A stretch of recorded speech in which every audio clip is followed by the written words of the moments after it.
नमस्कार, आप देख रहे हैं दरअसल एक्सप्रेस न्यूज। मैं हूं आपके साथ रिचा चन्ना। तो अगर हम जम्मू के साथ बात करें तो भेदभाव का सिलसिला अभी भी जारी है। ऐसे बहुत सारे आरोप जो है वो अपोजिशन की तरफ से लगाए जाते हैं। हमारे साथ डॉक्टर सुनील भारद्वाज यहाँ पे मौजूद है।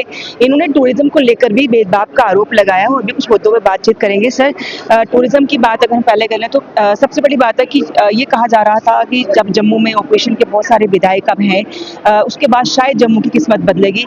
क्या लगता है कि अभी तक जो साल से ज्यादा हो गया सरकार बनने का, जम्मू की किस्मत बदली है क्या? देखिए, अभी तक तो कोई किस्मत नहीं बदली और गवर्नमेंट का जो अपना प्री डिफाइंड एजेंडा है, गवर्नमेंट उसी पे चलती है। और टूरिज्म की अगर मैं बात करूं तो इनको सिर्फ गुलमर्ग और पहलगाम ही इनके डीएनए में फीड हुआ है।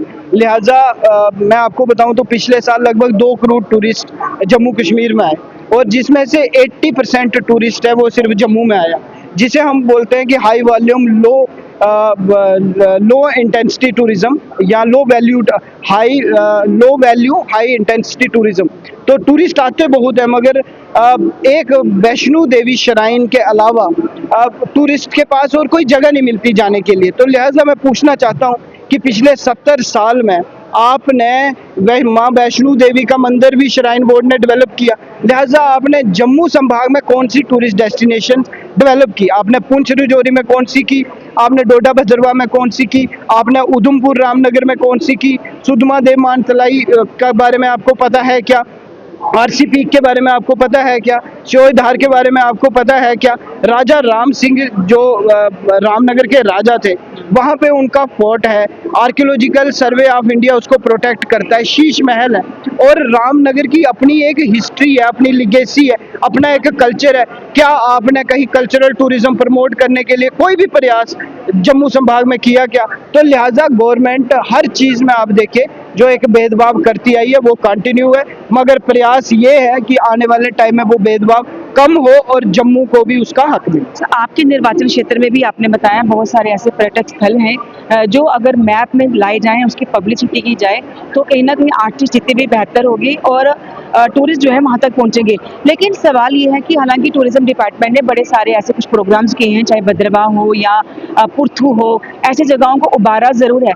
लेकिन लगता है कि ये ऐसी जगह हैं जहाँ पर पर्यटक पहुंच सकते हैं, क्योंकि ना तो वहाँ रहने की कोई सुविधाएं हैं, ना ट्रांसपोर्टेशन है, ना कुछ है, तो टूरिस्ट जाएंगे कैसे?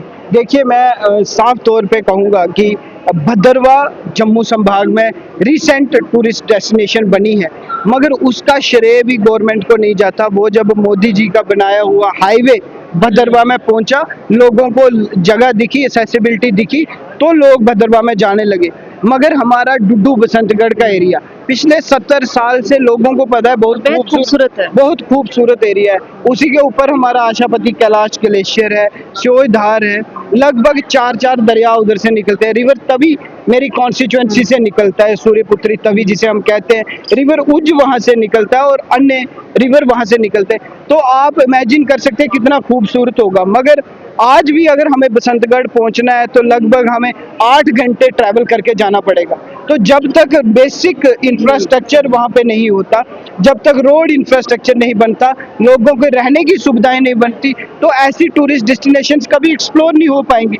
और अभी लगभग 100 करोड़ रुपए की लागत से सेंट्रल गवर्नमेंट ने मानतलाई में योगा इंटरनेशनल सेंटर बनाया और जब से ये सरकार बनी है तब से हम बोल रहे हैं कि उस योगा इंटरनेशनल सेंटर को आउटसोर्स किया जाए, मगर वो भी खराब हो रहा है। अभी तक उसको आउटसोर्स सरकार नहीं कर रही। निर्वाचन क्षेत्र से आते हैं, आपको क्या लगता है कि क्या होना चाहिए, आपकी तरफ से क्या प्रयास होगा? देखिए, पहला तो रामनगर बहुत दूर दराज का एरिया है और बड़े दूर पसमानदा एरिया में हमारे लोग रहते हैं। लगभग 120-25 किलोमीटर डिस्ट्रिक्ट हेडक्वार्टर से लोग रहते हैं और रोड इंफ्रास्ट्रक्चर या सारे इंफ्रास्ट्रक्चर फैसिलिटी जो है रामनगर में बड़ी बुरी हैं। इससे मतलब it has been completely ignored. तो पहली मेरी प्रायोरिटी है कि रामनगर को जिला बनाना चाहिए, क्योंकि आपने उसको मिस किया 2007-8 में और एक पॉलिटिक्स के तहत रामनगर को इग्नोर किया गया। रामनगर जम्मू कश्मीर की सबसे पुरानी तहसीलों में एक है।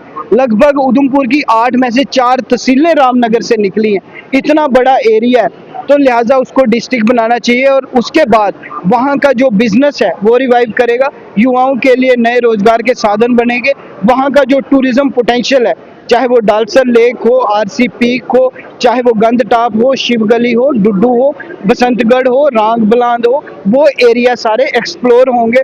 तो लिहाजा फर्स्ट प्रायोरिटी है कि आप उसको डिस्ट्रिक्ट बनाइए, रोड इंफ्रास्ट्रक्चर दुरुस्त कीजिए, विद टाइम वहाँ टूरिज्म भी बढ़ जाएगा, बिजनेस भी बढ़ेगा। हमारे साथ ये डॉक्टर सुनील भारद्वाज हैं और अब आपको बता दें कि इन्होंने पर्यटन को लेकर बड़ी बात की है। उन्होंने कहा कि जम्मू के साथ पहले भी भेदभाव हो रहा था और आज भी भेदभाव हो रहा है, जबकि अगर सरकार चाहे तो बहुत सारे ऐसे इलाके हैं, खासकर जो उनका रामनगर का इलाका है, वहाँ पर भी बहुत सारे ऐसे इलाके हैं जो पर्यटक अगर वहाँ पहुंचे तो एक तो आर्थिक स्थिति बेहतर होगी, साथ ही साथ उन्हें काफी ज्यादा पर्यटक स्थल के पर जो मैप में अगर लाया जाए तो पर्यटकों की संख्या भी बढ़ सकती है। लेकिन सबसे बड़ी जरूरत है कि ऐसी जगहों को अगर आपने उभारना है या फिर पर्यटक के तौर पर अगर इसे बढ़ावा देना है तो जो बेसिक इंफ्रास्ट्रक्चर है उसकी सबसे पहले जरूरत है। कैमरामैन नवीन के साथ ऋचा चन्ना, एक्सेल एक्सप्रेस न्यूज जम्मू।